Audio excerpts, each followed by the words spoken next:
Il y a Pluton qui rentre en Verseau. Il y a des changements majeurs qui s'annoncent. Faut que tu nous donnes ton avis. Moi, Pluton, franchement, ça me passe par-dessus mon écliptique, quoi. Miggy, tu nous as promis que tu nous expliquerais, mais avec tes troubles de l'attention, tu finis toujours par faire des vidéos sur des sujets qui ont rien à voir. Faut vraiment que je parle de Pluton? Bon ben j'imagine qu'il est temps. Allez, on y va. Bonjour à vous, peuplade des internets. J'espère que vous allez bien. Moi, aujourd'hui, comme d'habitude, ça va bien. Et comme vous l'aurez compris, aujourd'hui, on va parler de Pluton. On s'en bat les Plutons.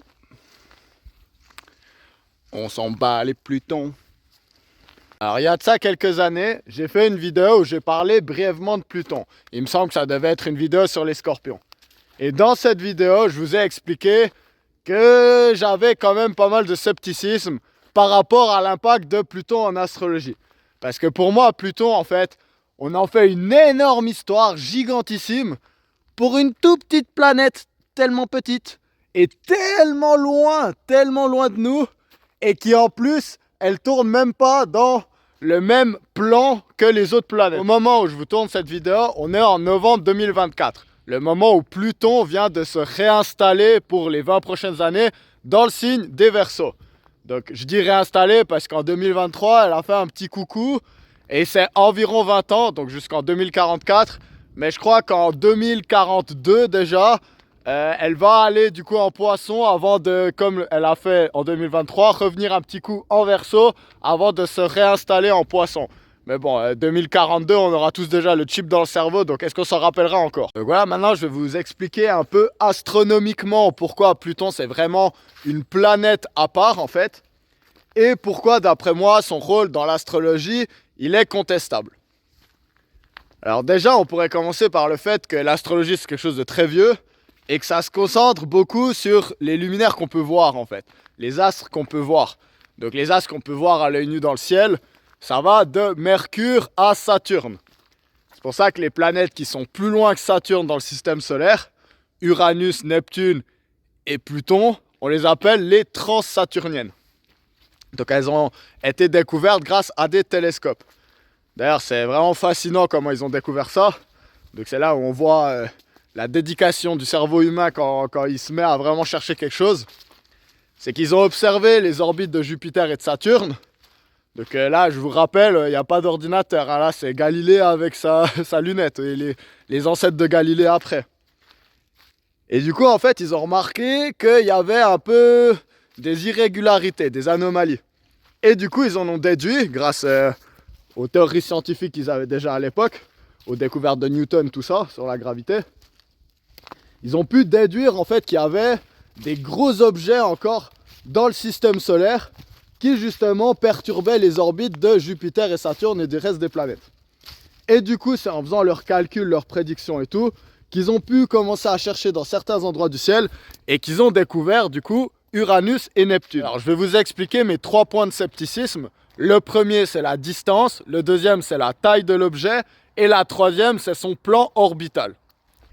Si on commence par la distance de Pluton, déjà, il faut qu'on s'entende sur des unités de mesure pour parler d'autant grande distance. Parce que si on commence à parler de millions de kilomètres, on le sait, le cerveau, au bout d'un moment, il y a tellement de chiffres, en fait, on n'arrive pas vraiment à se représenter la différence entre 1 million et 1 milliard. Donc, par exemple, 1 million de secondes, c'est 11 jours, 1 milliard, c'est 33 ans, sauf erreur, ou 32 ans, quelque chose comme ça.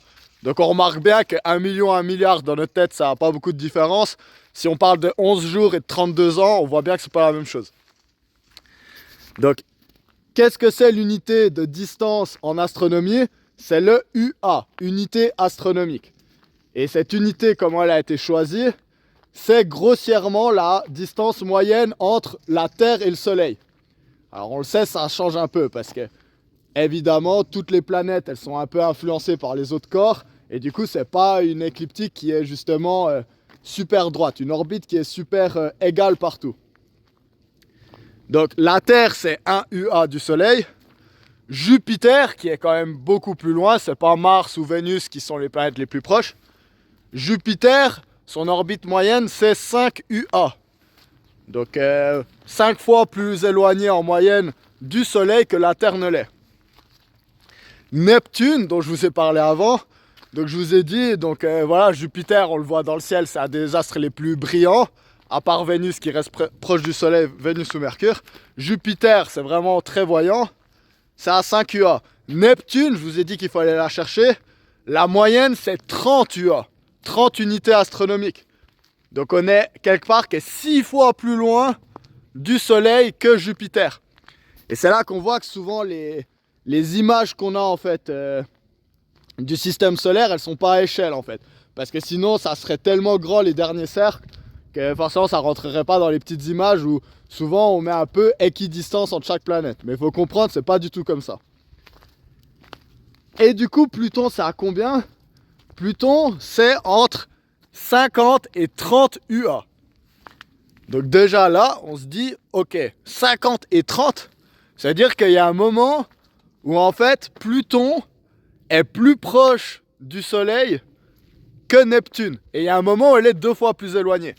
Donc déjà là on voit il y a une énorme disparité en fait dans la distance de Pluton qui est pas du tout exacte. Parce que ce qu'il faut comprendre c'est que la plupart des planètes elles ont un changement dans leur plan orbital.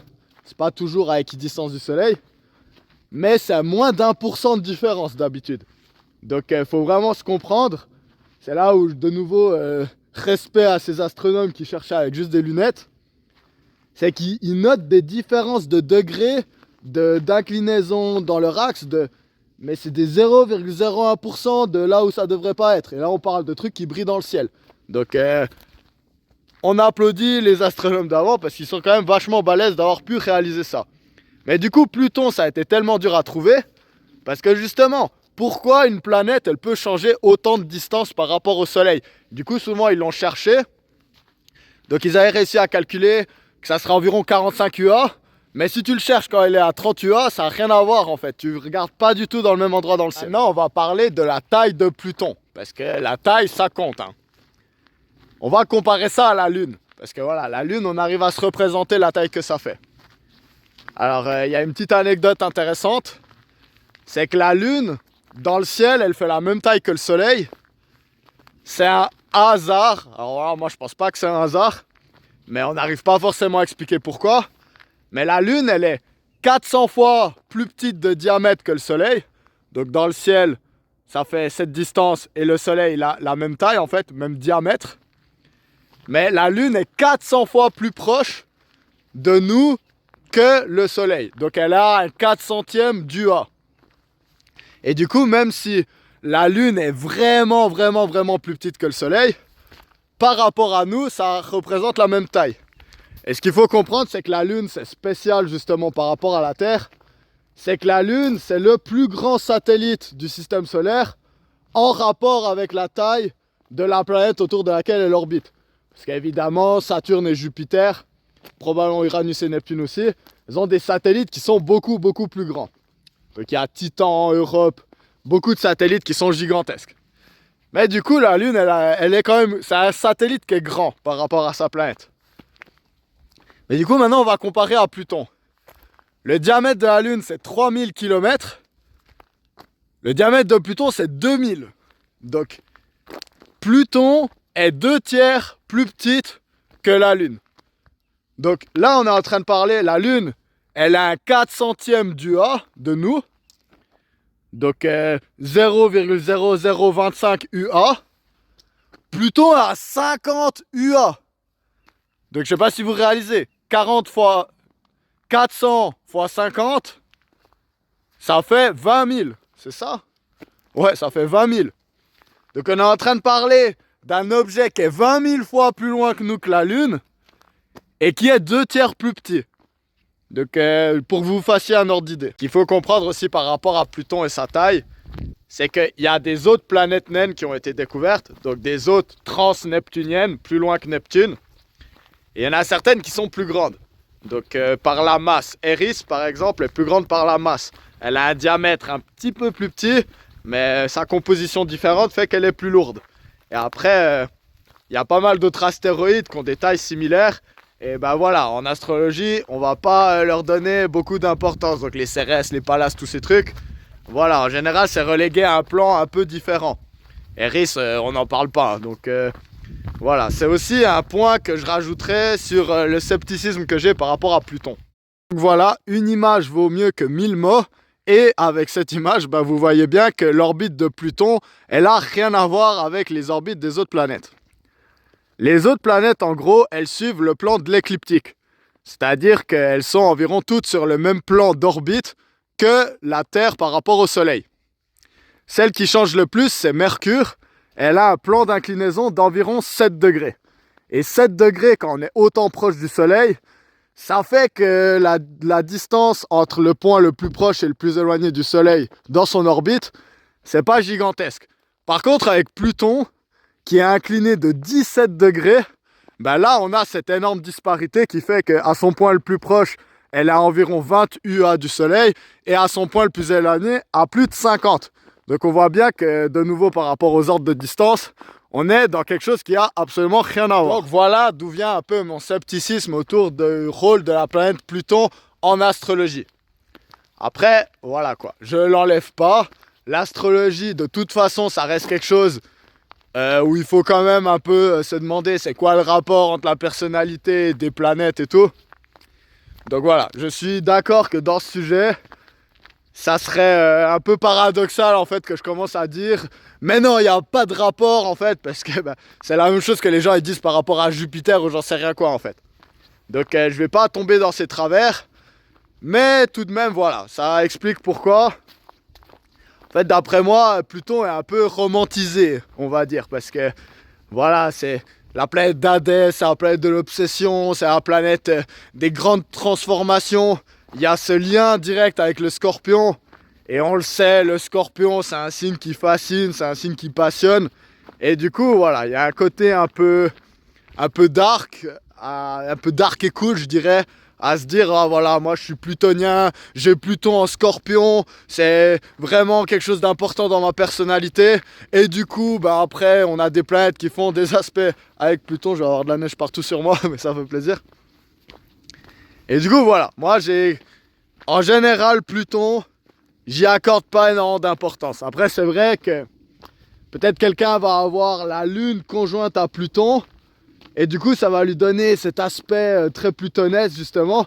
Mais qu'est-ce qui se passe si cette personne, elle a environ 30 et 40 ans et 45 ans, de toute façon, si elle a une conjonction entre la Lune et Pluton, ça a lieu en Scorpion. Donc en fait, c'est comme si on accentuait ce côté scorpionesque. Mais est-ce que c'est vraiment le cas? Est-ce que c'est pas le cas? Je sais pas. Voilà, moi je suis sceptique.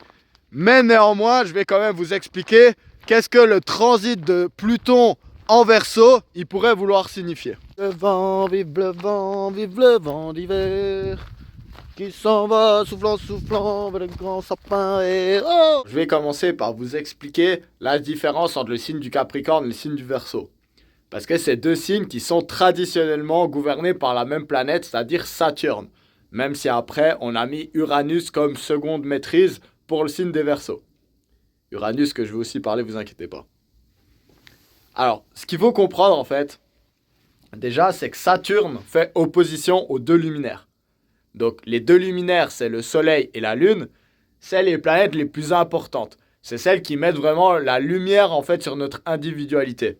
Le Soleil, c'est tout ce qui va être énergie yang, donc réalisation sociale, statut, ça va aussi être l'ambition, l'ego, tout ça, analogue au lion. Tandis que la Lune, ça va être notre énergie yin, notre monde intérieur, émotionnel. Donc, qu'est-ce qui réconforte notre enfant intérieur? Qu'est-ce qui nous sécurise notre rapport à la mer, en fait? Et ça, c'est... Donc, la mer, la maman, pas la mer, la plage. Et ça, en fait, c'est analogue au signe du Cancer. Donc, le Capricorne, c'est Saturne opposé au Cancer, donc à la Lune. Et le Verseau, c'est Saturne opposé au Soleil du Lion. Du coup, ce qu'il faut comprendre, c'est que Saturne, c'est une planète qui met des limitations sur notre individualité. Ce qu'il faut comprendre, en fait, et ça, je l'ai expliqué dans la vidéo sur le transit de Saturne en Poisson, que je vous mets dans la description si vous voulez aller un peu plus en profondeur là-dedans, c'est qu'en fait, le Saturne du Capricorne, il s'oppose aux besoins de sécurité affective du Cancer. Donc c'est pour ça, le Capricorne, on le voit, c'est un signe très hivernal. Qu'est-ce qu'il fait? Il va ramasser des graines, puis il construit déjà, en fait, il prépare l'avenir, en fait, il met des ressources de côté. Et il construit un empire, en fait, pour se rendre sûr. Mais pour ce faire, il sacrifie son besoin immédiat, en fait, de réconfort pour justement se construire un empire. Donc moi, j'aime bien faire cette analogie-là entre justement, le Capricorne et créer un empire. Donc, par exemple, c'est Jeff Bezos, par exemple, c'est LeBron James, par exemple, c'est Lewis Hamilton. C'est des gens qui mettent vraiment beaucoup, beaucoup d'importance, justement. C'est Isaac Newton, sauf erreur. J'en ai sûrement dit un deux qu'il faut. Peut-être Newton, je suis pas sûr, mais... C'est vraiment justement cette idée de sacrifier son confort immédiat pour se construire un empire. Mais c'est quand même pour nous l'empire, pour sa famille, pour qu'est-ce qu'on va laisser dans le temps. Le cancer, c'est la maman qui va réconforter son enfant sur le moment même, parce que son enfant, c'est une extension de nous. Le Capricorne, il va réconforter ses enfants en leur disant « Ok, moi, je vais être absent, je vais pas être celui qui va te réconforter dans le moment présent, mais toi, tu vas avoir mon héritage, en fait. Tu vas hériter des biens immobiliers que j'ai, des entreprises que j'ai créées, etc. Et en plus, tu vas avoir une bonne éducation. » Mais ça reste très individuel. Le Verseau, lui, il s'oppose au besoin de briller socialement du lion. Donc justement, le cancer, il a besoin de sécurité émotionnelle. Le lion, il dit, j'en ai pas besoin, moi je vais briller, je vais être... c'est l'ego. Qu'est-ce que maintenant j'ai ma sécurité? Qu'est-ce que je construis pour moi? Comment j'ai envie d'être valorisé par la société, en fait? Et du coup, le lion, c'est le signe des rois. Hein. Donc c'est le signe de Napoléon, par exemple, aussi. Napoléon, on va en revenir plus tard, parce qu'il est central pour Pluton en Verseau. Le Verseau, justement, le Saturne du Verseau, il va s'opposer à cette individualité parce que le Verseau, c'est le signe des révolutions. C'est le signe du communisme, on pourrait dire. Donc, il s'oppose à la monarchie du lion, donc le besoin de reconnaissance sociale du lion, en étant un original, en étant un marginal même. Donc, le Verseau, ça pourrait être Diogène. Donc, je crois pas qu'on a le signe astrologique de Diogène, on n'a pas sa date, mais on voit l'idée, quoi. Diogène, c'est Alexandre le Grand, qui était cancer d'ailleurs, mais là, pour l'idée, on va dire que c'est l'empereur, donc le lion.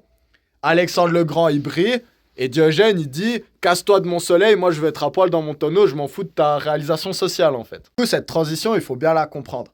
Parce que justement, un des défauts du Capricorne, surtout avec cette énergie plutonienne qui est vraiment intense, obsédante et tout, ça va être justement d'accumuler un patrimoine, d'accumuler vraiment des ressources, en fait. Et dans le très maladif, on en accumule beaucoup trop, justement. Et du coup, la transition avec le Verseau, c'est la transition vers l'humanité. Donc même si on reste dans deux planètes qui sont gouvernées par Saturne, le Verseau, il vient casser justement cette idée que le Capricorne, il emmagasine un empire pour lui. Parce que toutes les énergies ont leur place, bien sûr. C'est clair que c'est important de créer un empire pour soi, de penser à des ressources pour sa famille. Et ma foi, des fois, on va dans la nature, on prend du bois, on coupe du bois, ma foi, quelqu'un n'a pas pris assez de bois, ça sera le bois pour chauffer ma famille à moi. Toi, t'en auras pas. Mais quand on va justement monter trop loin, le Capricorne, il pourrait justement prendre toute la forêt, en fait. Et après, laisser rien pour les autres. Et du coup, le Verseau, il vient casser ça. Et le Verseau, il vient redistribuer le tout. Parce que le Verseau, c'est un signe du cerveau, donc voilà, lapsus semi-révélateur. Mais c'est un signe qui est très égalitaire. Des fois, qui est justement égalitaire dans le côté maladif, en fait. C'est vraiment le signe de l'humanité. En fait, le Capricorne, c'est un signe de réalisation sociale. C'est un signe des experts, en fait. Donc, là, on voit qu'on vient de sortir d'une période. Donc, Pluton va transiter pendant environ 20 ans dans chaque signe. Là, on vient de passer vraiment la période de la culture des experts.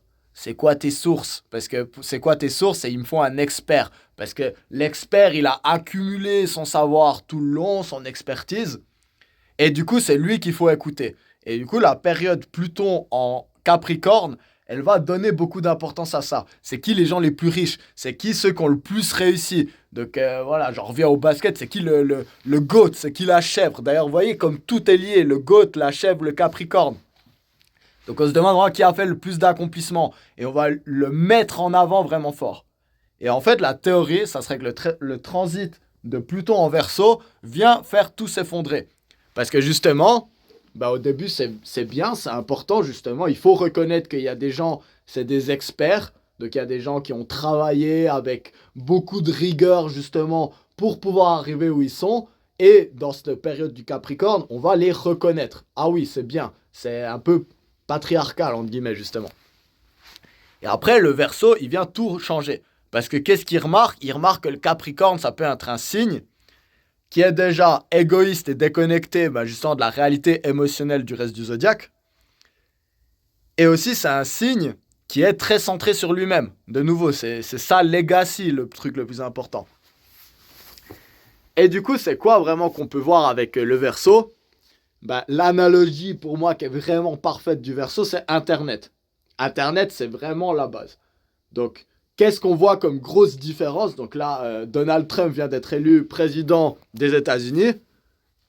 Donc voilà, moi j'ai déjà donné un peu mes avis sur Donald Trump.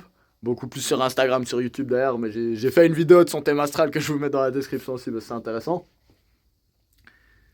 On voit déjà une coupure en fait entre les vieux médias, les legacy médias, MSN médias, on les appelle mainstream médias. Mais ça n'a plus aucun sens de les appeler mainstream parce qu'ils font 10 fois moins d'audience que les podcasts. Et je sens les new media, donc les podcasts en fait, la culture internet, avec des personnes qui sont beaucoup plus proches du monde. Donc, pourquoi Trump il a gagné? C'est parce que qui soutenait Kamala Harris? C'est le legacy media, donc le New York Times, CNN, MSNBC. Ceux qui ont justement obtenu de la légitimité depuis le temps. Mais qu'est-ce qui se passe? Ces institutions, elles sont devenues corrompues. Et Kamala Harris, on le sait, elle a par exemple refusé d'aller sur le Joe Rogan Experience. Shout out à Joe Rogan, c'est vraiment un podcast incroyable. Alors que Trump, lui, il a accepté d'y aller justement. Trump, c'est un homme du peuple. Donc je sais qu'il y a des gens, ils y croient pas trop, mais c'est en tout cas l'avis que les gens qui ont voté pour lui aux États-Unis, ils ont eu. C'est que Trump, il est allé parler avec des comédiens pendant plusieurs heures dans des podcasts qui sont pas édités. C'est des conversations humain à humain. Et en fait, ne pas pouvoir aller dans le podcast de Joe Rogan, ça a vraiment coûté à Kamala Harris en fait. Parce que ce qu'il faut comprendre, c'est que Joe Rogan, c'est monsieur tout le monde un peu. Alors évidemment, c'est pas monsieur tout le monde, il a fait beaucoup d'accomplissements et tout. Mais il peut avoir une conversation avec tout le monde. Et c'est ce qui fait que son podcast, c'est le podcast le plus écouté de l'histoire. Donc Joe Rogan, c'est l'intervieweur le plus populaire de l'histoire, de très très très loin en fait. Et du coup, on voit justement ce shift qui se passe. C'est que, et ça on peut le voir aussi par exemple avec la période du truc là. Donc voilà, je vais essayer un peu de censurer mes mots parce que c'est compliqué. Mais là, c'était la culture de l'expert. Écoutez les experts de la télé. Ceux qui vous disent de faire ça, ceux qui vous disent de rester à la maison quand il y avait la grande toux généralisée là. Et ils s'opposaient clairement aux gens qui disaient « Faites pas vos propres recherches, écoutez les experts ». Donc par exemple, Anthony Fauci, qui est d'après moi un des plus grands démons de l'histoire de cette planète, Capricorne d'ailleurs, donc voilà, tout est circulaire. Lui, il disait, si vous ne me faites pas confiance à moi, vous ne faites pas confiance à la science. Et là, on voit bien comment, en fait, il y a ce délire de la legacy. Comment on dit la legacy en français? Notre héritage, en fait, on pourrait dire, notre héritage culturel, c'est je suis le chef du département de santé depuis 40 ans. Donc, je vous laisse regarder Dallas Buyers Club si vous voulez savoir qu'est-ce que cette ordure elle a fait déjà quand elle a commencé justement à être au pouvoir des instituts de santé des États-Unis.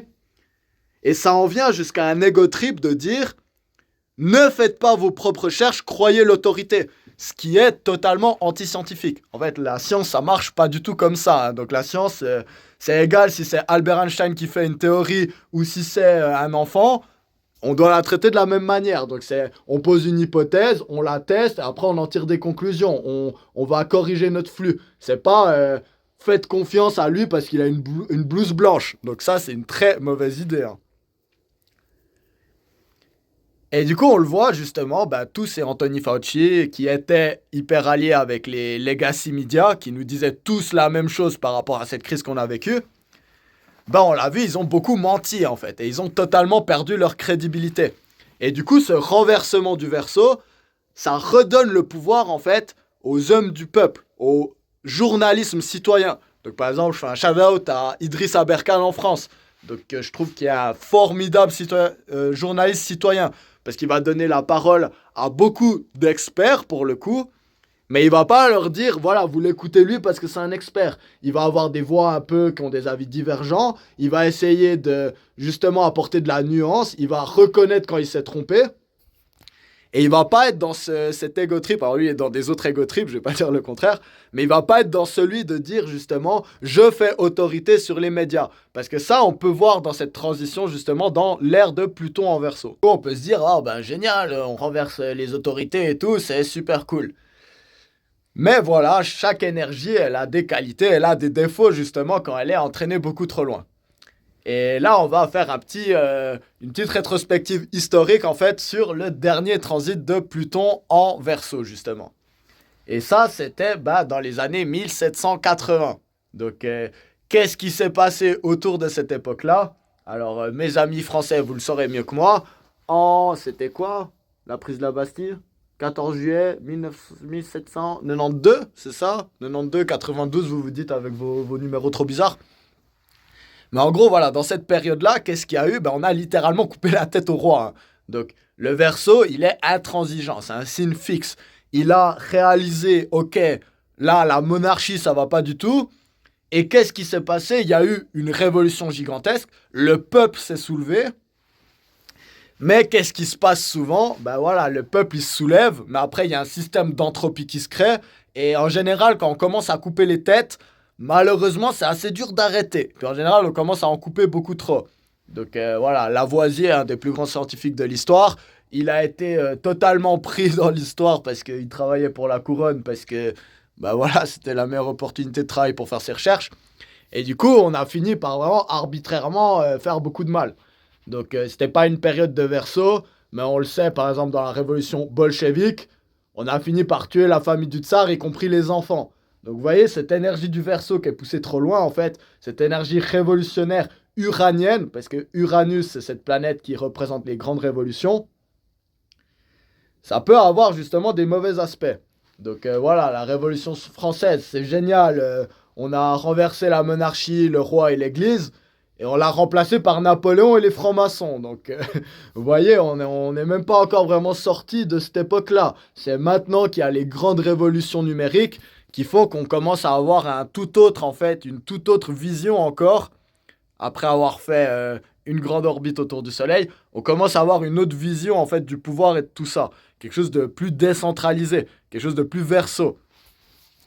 Mais du coup, voilà, moi, je mets quand même en garde parce que c'est bien que les vieux médias ils soient morts, c'est bien que tout ça, ça s'écrase. Donc moi, j'aime pas du tout l'Empire américain, tous ces trucs. Moi, j'espère vraiment que ça se détruise de l'intérieur, en fait, et que ça arrête cette hégémonie mondiale. Moi, je suis un anarchiste, au fond. Donc moi, pourquoi j'aime Internet? Parce que on en revient à ça. Je vais un peu dans tous les sens, désolé, mais voilà quoi. Les MSN, les Legacy Media, donc CNN, TF1, la RTS, j'en sais rien quoi. Fox News, d'ailleurs, c'est pas que de gauche ou de droite, hein, ça peut aussi être CNews, c'est égal. Hein. C'est un mode de communication, si on reprend le modèle de Marshall McLuhan, justement, qui a beaucoup parlé du fait que le média, c'était le message. Donc le message, c'est pas le contenu du média, mais c'est le média en lui-même, en fait. Du coup, les journaux TV, c'est quoi? C'est un expert, one to many. Un à beaucoup. Donc, il y a une chaîne télé, on va dire il y en a une dizaine, mais au final, ça revient un peu une parce qu'ils disent un peu tout ça la même chose. Il y a un point de vue qui va retransmettre son message à l'ensemble de la population. One to many. Et en fait, ça, c'est la même chose, par exemple, pour la distribution de la Bible. Hein. Donc, il y a une imprimerie qui va imprimer une sorte de Bible et qui va la donner à beaucoup. Internet, ça marche pas comme ça. Internet, c'est tous les modes de communication possibles. Parce qu'à Internet, il y a le one to many. Donc, là, ce que je vous fais, c'est one to many. Moi, je vous fais une vidéo et tout le monde y a accès, en fait.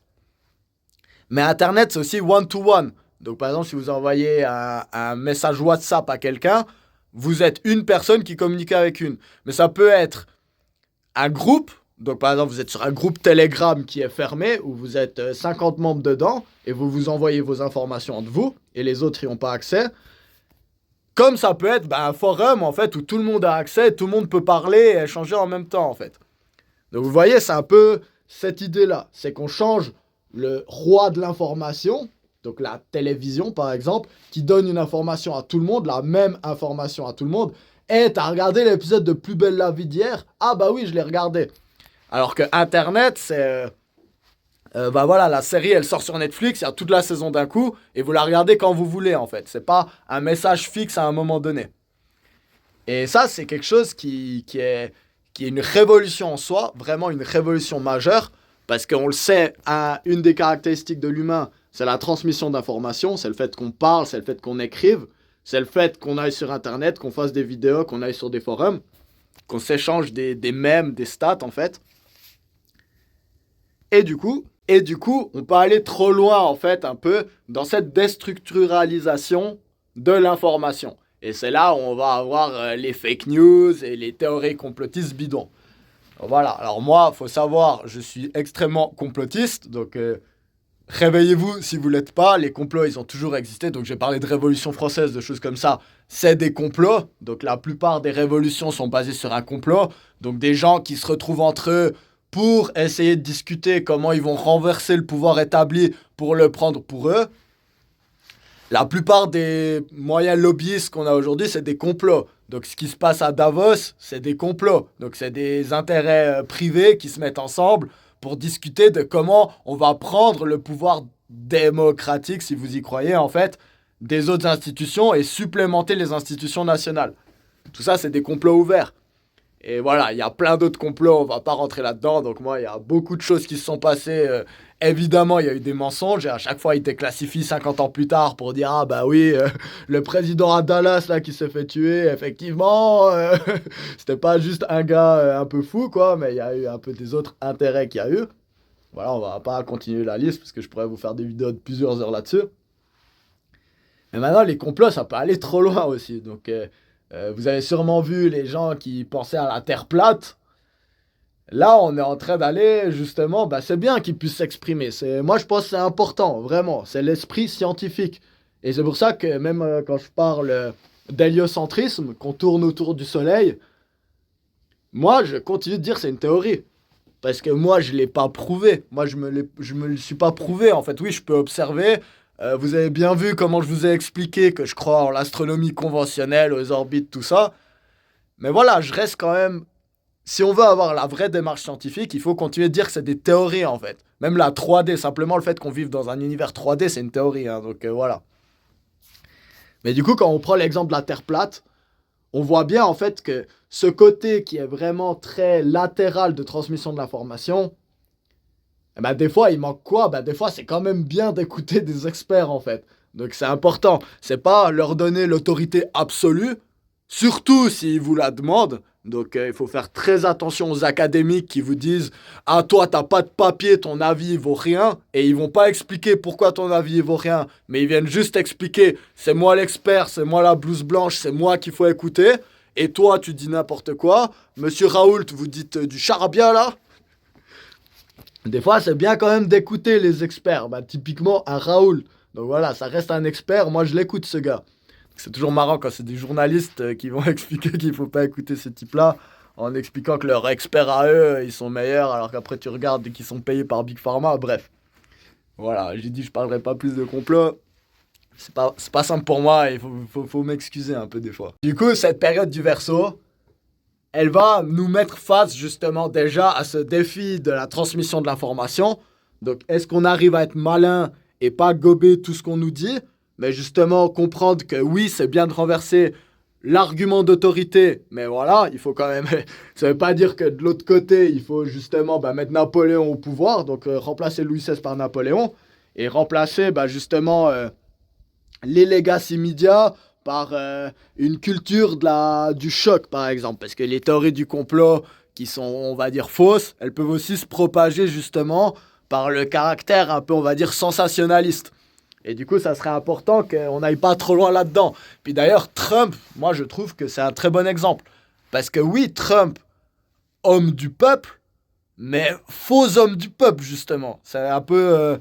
Donc voilà, moi, je pense que les opposants, c'est la CIA, c'est l'Empire américain, c'est ceux qui ont mis à feu et à sang le Moyen-Orient depuis 20 ans. Et puis depuis même, on peut remonter au Vietnam et tout ça. Donc voilà, pour moi, c'est vraiment une gangrène dans le monde.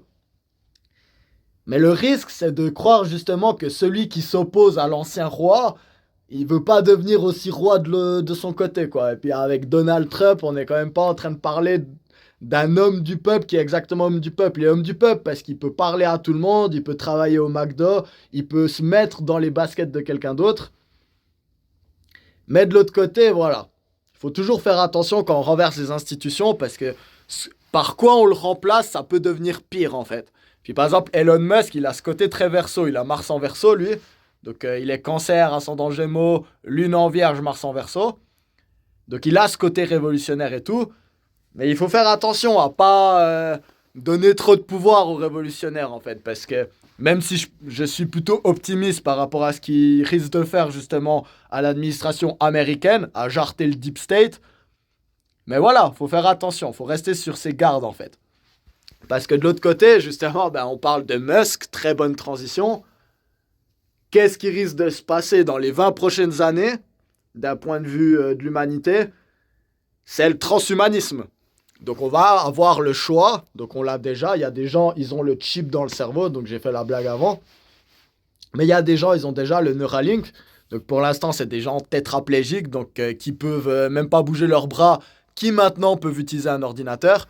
Donc je vous invite à aller checker l'interview de Joe Rogan, du premier mec qui a eu justement le Neuralink, qui est un gars super cool, et je suis content qu'il ait pu avoir ce chip pour pouvoir jouer à Civilization, alors que voilà, il pouvait même pas bouger ses mains jusqu'à présent. Puis maintenant, avec sa pensée, son regard, et puis en activant certains muscles, il arrive à contrôler un ordi.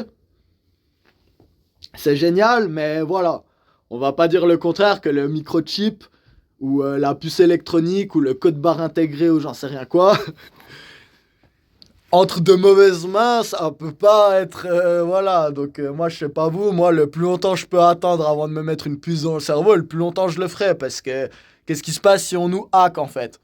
Donc voilà, ça c'est tous les côtés extrêmes qu'on peut retrouver un peu dans le Verseau.